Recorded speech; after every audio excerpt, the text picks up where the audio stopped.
हाँ जी फ्रेंड्स, आज हम करने जा रहे हैं अ विज़िट टू कैम्ब्रिज के सॉल्यूशंस, जो आपकी टेक्स्ट बुक के पेज नंबर 104 पे हैं। तो पहला क्वेश्चन देखते हैं, कंप्रीहेंशन चेक में है। ये मल्टीपल चॉइस क्वेश्चंस हैं इस पेज के ऊपर। तो पहला ही, which is the right sentence. Which is the right sentence, कौन सा वाक्य सही है। ये पहला पॉइंट देखिए, Cambridge was my metaphor for England. Metaphor का मीनिंग क्या होता है? मेटाफॉर होता है हम किसी वस्तु का किसी असली या बड़ी चीज़ के साथ जब उसका कंपैरिजन करते हैं, उसी की जगह पे बदलते हैं, ठीक है ना।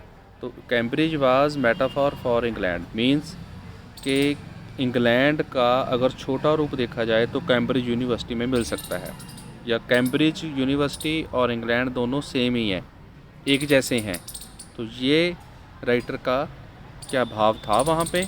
अगर ये था तो नीचे वाले 3 वाक्यों में से कौन सा सही रहेगा?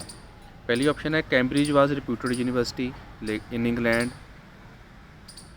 England was famous for Cambridge, या Cambridge was the real England.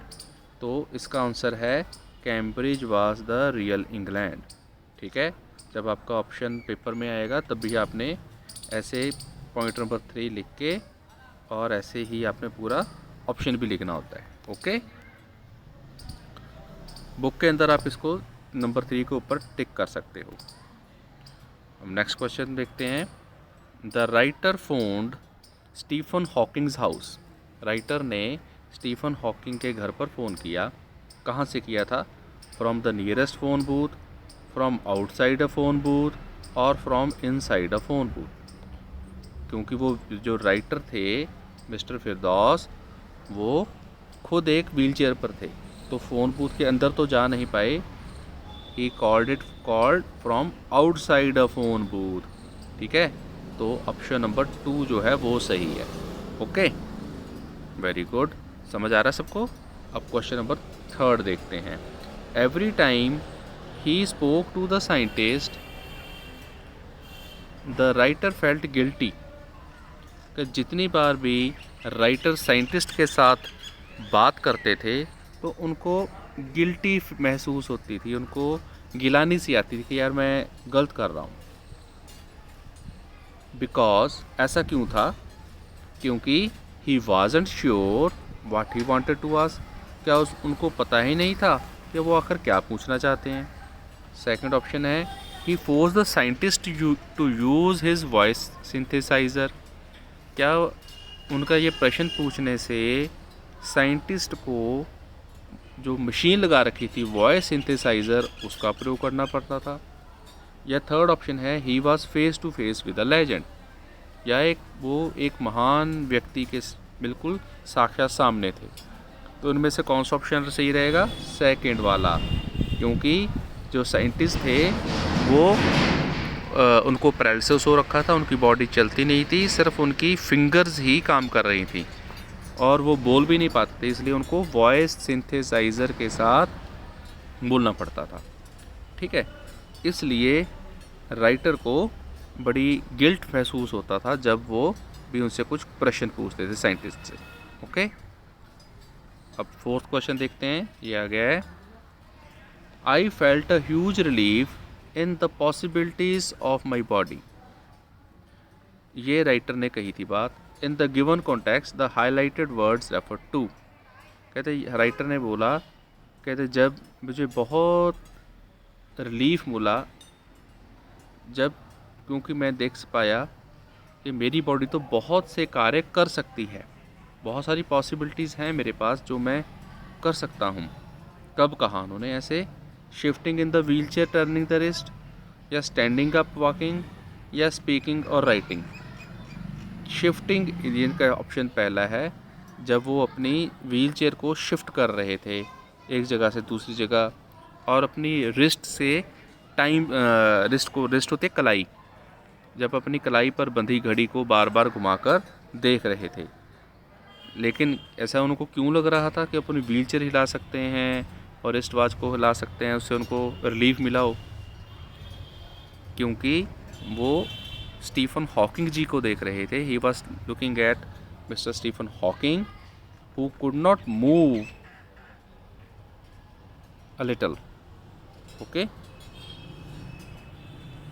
अगला देखें. ये हमारी बुक के जो पीछे दिए क्वेश्चंस हैं वो आ गए हैं वर्किंग विद टेक्स्ट.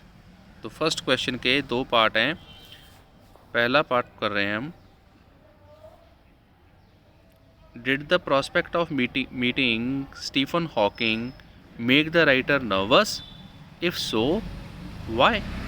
कहते क्या स्टीफन हॉकिंग से भेंट का जो अवसर था क्या उसने राइटर को नर्वस किया? अगर किया था तो क्यों? और इसका साथ ही सेकंड क्वेश्चन भी पढ़ लेते हैं. Did he eight the same time feel very excited? क्या उसी वक्त जब वो नर्वस फील कर रहे थे क्या वो खुद को बहुत एक्साइटेड भी फील कर रहे थे? एक्साइटमेंट होती है जब बहुत हर्षोल्लास से मन भरा हो. ठीक है, नर्वस भी थे और दिल में हर्ष भी था, खुशी भी थी. अगर ऐसा लग रहा है आपको कि दोनों फीलिंग्स उनके साथ थी तो ऐसा क्यों हो रहा था? तो हमारा आंसर आपकी स्क्रीन पर है, ये देखिए.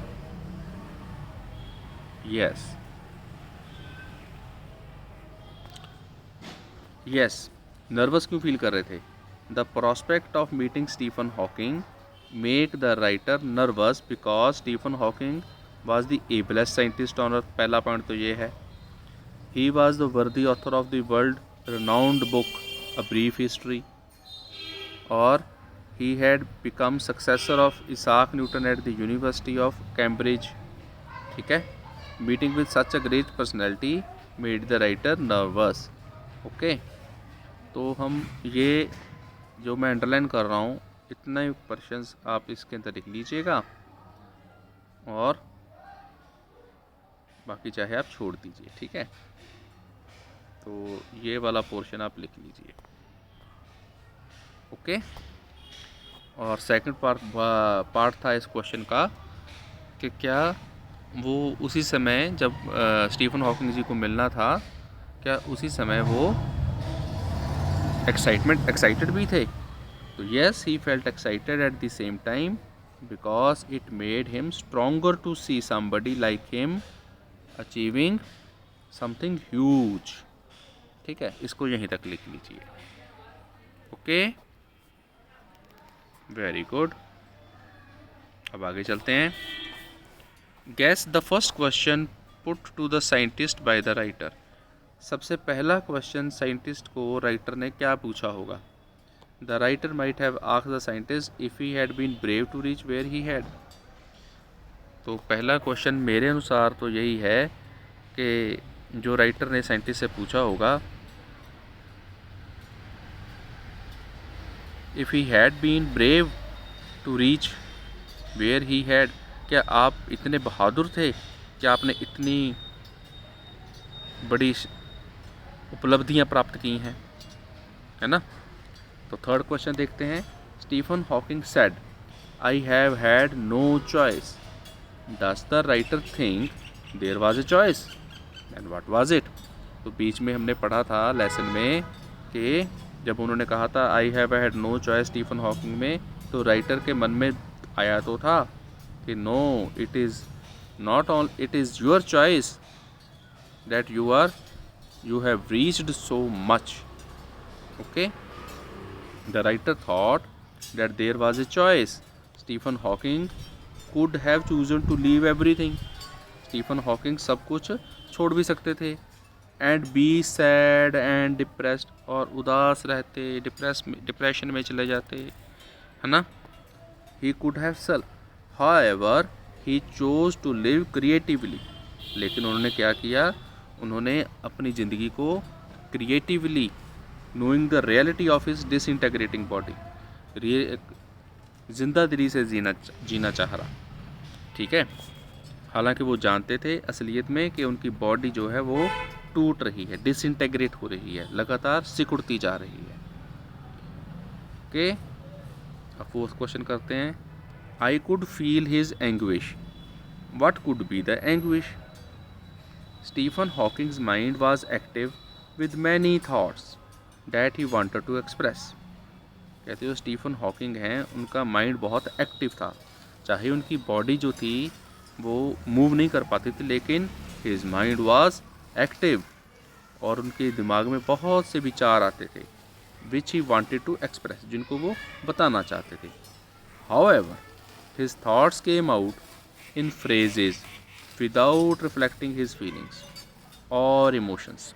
कहते लेकिन ये जो विचार आते थे वो वॉइस थे सिंथेसाइज़र की हेल्प से आते थे इन छोटे छोटे सेंटेंसेस में, और उनके जैसे मशीन के अंदर हम कोई इमोशंस नहीं डाल सकते, कोई भाव नहीं डाल सकते, है ना, कोई एक्साइटमेंट वाली वे से टोन से नहीं बोल सकते, तो वैसे ही जो मशीन बताती तो थी जो वो उनके क्या शब्द बोलना चाह रहे हैं, लेकिन उनकी फीलिंग्स को नहीं बता सकती थी, उनकी इमोशंस को नहीं बता सकती थी। हिज सेंटेंसेस वर मेयर लाइंस, उनकी जो वाक्य आते थे मशीन से वो बस सिर्फ एक लाइंस होती थी, विदाउट एनी सेंटीमेंट, बिना किसी सेंटीमेंट के। The writer felt he could understand his anguish, तो राइटर ने यहाँ पे क्या कहा कि वो उनकी एंग्विश, उनके अंदर के गुस्से को और फ्रस्ट्रेशन को इस बात के ऊपर समझ सकते हैं। Okay, what endeared the scientist to the writer so that he said he was looking at one of the most beautiful men in the world। कहते साइंटिस्ट की ऐसी कौन सी बात थी राइटर को जो अच्छी लगी जब उन्होंने कहा कि वो इस संसार के सबसे सुंदर व्यक्ति को देख रहे हैं। The writer asked Stephen Hawking if he found it annoying that someone like him came and disturbed him in his work.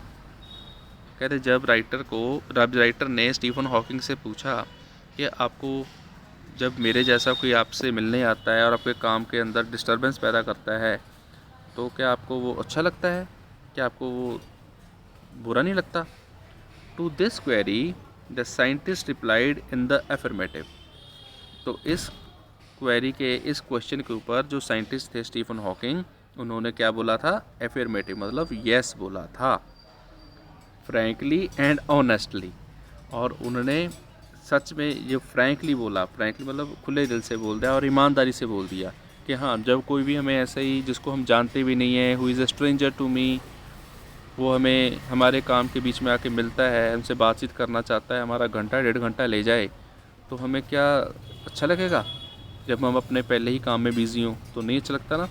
तो उन्होंने ऐसे फ्रैंकली बोल दिया कि yes.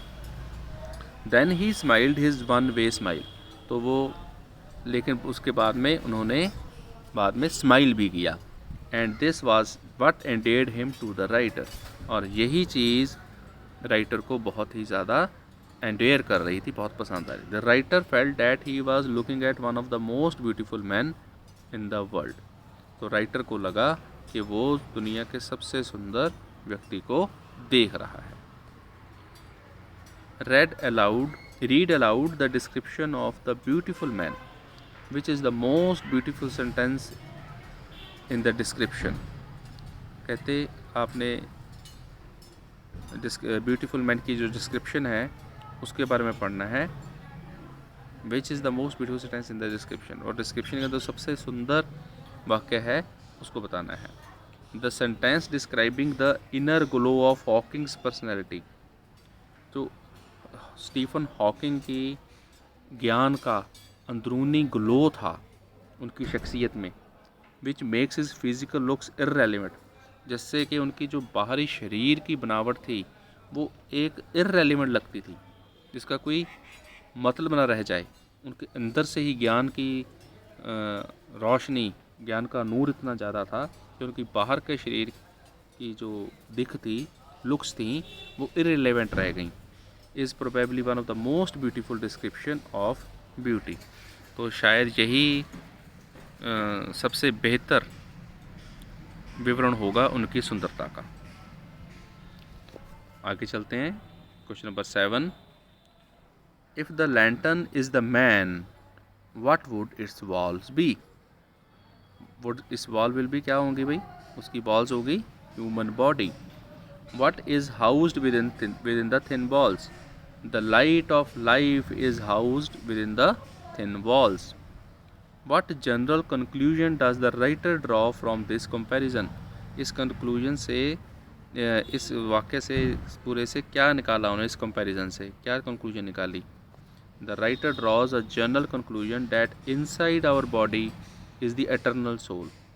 Everything else is an accessory. असल में तो हमारी अंतरात्मा, हमारी ज्ञान की शक्ति ही सब कुछ है, और बाकी का जितना भी हमें दिख रहा है वो तो सिर्फ एक पहरावे के जैसे एक्सेसरी है। ठीक है, शरीर भी हमारा एक, जैसे हम शरीर के लिए कपड़ा पहनते हैं वैसे ही ज्ञान को दूसरे तक पहुंचाने के लिए शरीर भी एक एक्सेसरी है। Okay, what is the scientist message for the disabled? Scientist ने डिसेबल्ड लोगों के लिए क्या मैसेज दिया? The scientist Stephen Hawking message for the disabled, ये बड़ा ध्यान से देखिए क्या है। They should concentrate on what they are good at. उनको किसके ऊपर ध्यान देना चाहिए? ये नहीं कि वो क्या कर नहीं सकते, बल्कि ये देखना चाहिए कि वो क्या अच्छा कर सकते हैं। They should make the best use of them and thank God. उनको जो कुछ भी वो कर पाएँ समाज के लिए, खुद के लिए, उसके ऊपर ध्यान दें, उसके लिए बेस्ट करें और हमेशा भगवान का शुक्र करते रहें, थैंक करते रहें। Why does the writer refer to the guitar incident, which idea does it support? तो राइटर ने बीच में गिटार का इंसिडेंट लिखा था जहाँ पे उन्होंने खुद ही तारें तोड़ दी थी, है ना। तो ये क्या, किस आइडिया के ऊपर केंद्रित है और क्या बताना चाहता है ये? ओके, तो आंसर है When Stephen Hawking said that things such as disabled Olympics were a waste of time, the writer agreed with him. तो स्टीफन हॉकिंग ने जब कहा था कि जो डिसेबल्ड ओलंपिक्स हैं वो एक निरा वेस्ट ऑफ टाइम है, और इसके ऊपर राइटर ने अपनी सहमति भी दी। He remembered the years which he spent trying to play a Spanish guitar. फिर वो याद करता है जब वो एक स्पेनिश गिटार बजाने को, प्ले करने को कोशिश कर रहा था, उसने सालों लगा दिए।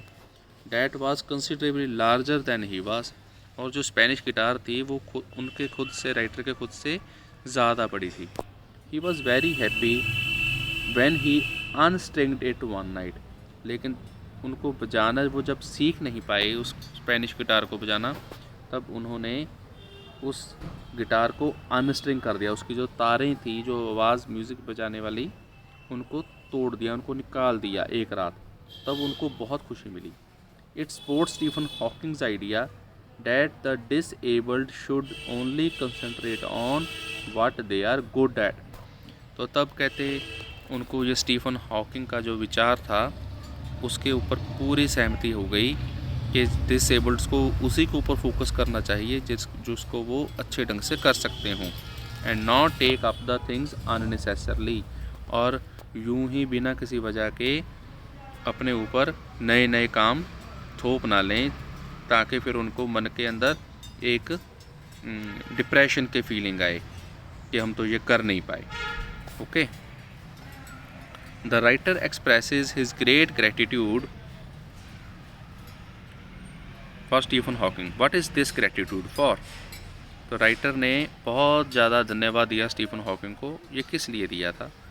The writer expresses gratitude to Stephen Hawking because he had been an inspiration for him. क्यों, किस लिए दिया? पहला कि वो उनके लिए प्रेरणाएँ हैं, स्टीफन हॉकिंग जो हैं राइटर के लिए प्रेरणा है। He saw Stephen as the embodiment of his bravest self. के जो स्टीफन हैं वो राइटर की खुद की जो सबसे बहादुर, अपने आप को जितनी वो बहादुर समझते हैं राइटर, कहते हैं उसकी एम्बॉडीमेंट है, बहादुरी की शख्सियत है। He felt that if he had been as brave as Stephen he would have achieved a lot. कहते राइटर कह रहे हैं, महसूस करते हैं राइटर कि अगर वो भी स्टीफन जितने ही बहादुर होते वो भी बहुत कुछ प्राप्त करते। he felt he was moving towards that embodiment that he had believed in for many years। तो कहते हैं, राइटर भी कहते हैं कि वो भी उसी बहादुरी की ओर, कैसी बहादुरी, स्टीफन जैसी बहादुरी की ओर बढ़ते जा रहे हैं। ठीक है, जो जिसके बारे में वो सोचते हैं, को कई सालों से उनको विश्वास है कि वो उसके अंदर इतनी बहादुरी है। That is why he expressed his greatest gratitude to him.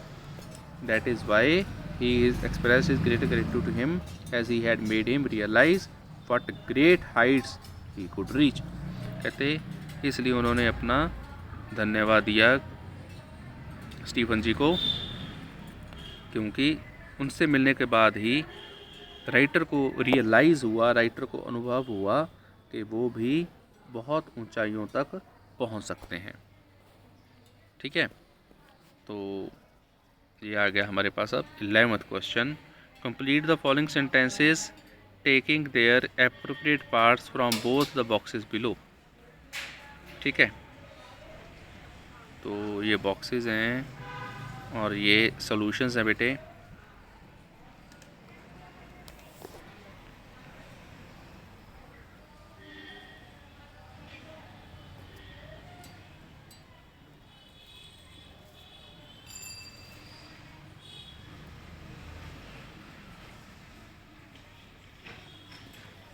मैंने यहाँ पर वीडियो स्लो इसलिए की है ताकि आप ध्यान से देख लें। जी, ये आगे fill in the blanks.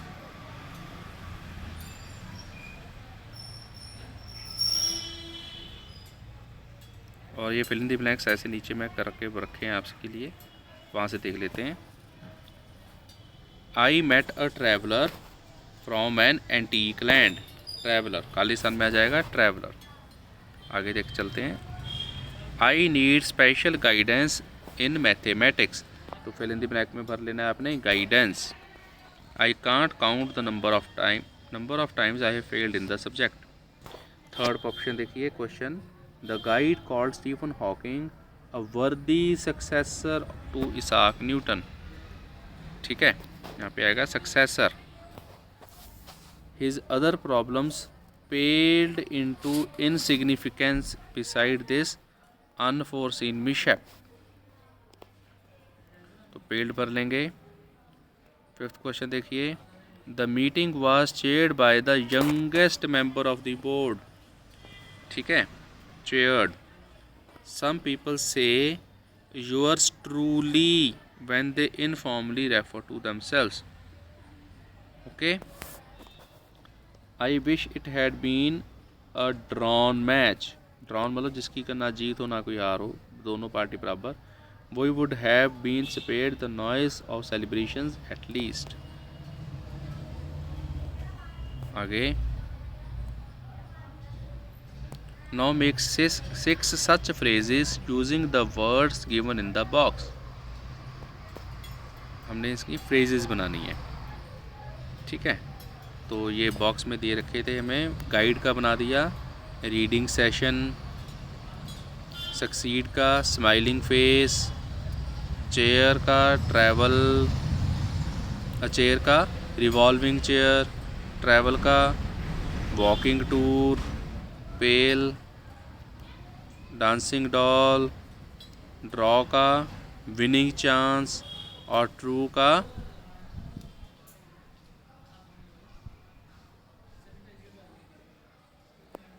Winning chance, है ना। हो गया हमारा ये। अब ये भी फिल इन द ब्लैंक्स आ गए हैं। ये फिर यहाँ पे हम कर रहे हैं, कहते हैं या तो सिर्फ बोथ का, या तो वर्ड बोथ आएगा इनमें या फिर ऑल आएगा। ओके, तो ये हमने कर रखा है आपके लिए। देखिए, he has 2 brothers both are lawyers. यहाँ पे both. More than 10 persons called, all of them wanted to see you. They all cheered for the team। Cheered the team। Both her parents are teachers। How much have you got? Give me all of it। Okay। यहाँ पे इन fill in the blanks में हमने adjective भरना है। Okay, तो यहाँ पे देखो वर्ड्स के ऑप्शन दे रखे हैं, आपने इनके सिर्फ एडजेक्टिव लगाना है हमने। ओके, तो देख लेते हैं, ये कर रखे हैं हमने। My friend has one of the fastest car, देखो फास्ट कार थोड़ी आएगा, one of the fastest cars on the road. This is the most interesting story I have ever read. What you are doing now is easier than what you did. Easier, easier क्यों आया यहाँ पे, easiest क्यों नहीं आया, क्योंकि हम comparison कर रहे हैं, वहाँ पे हमेशा ईजियर आता है। Ramesh and his wife are both short, he arrived late as usual, even the chief guest came earlier than he did. तो यहाँ पर भी देखिए, जहाँ पर भी दैन आ गया ना, तो यहाँ पे कंपैरिजन हो गया है चीफ गेस्ट का और उस बंदे का। ओके, तो यहाँ पर अर्लियर इसलिए आ गया। ओके, तो आज के लिए इतना ही, आज हम यहीं पे ख़त्म करते हैं, मिलते हैं दोबारा जल्दी ही।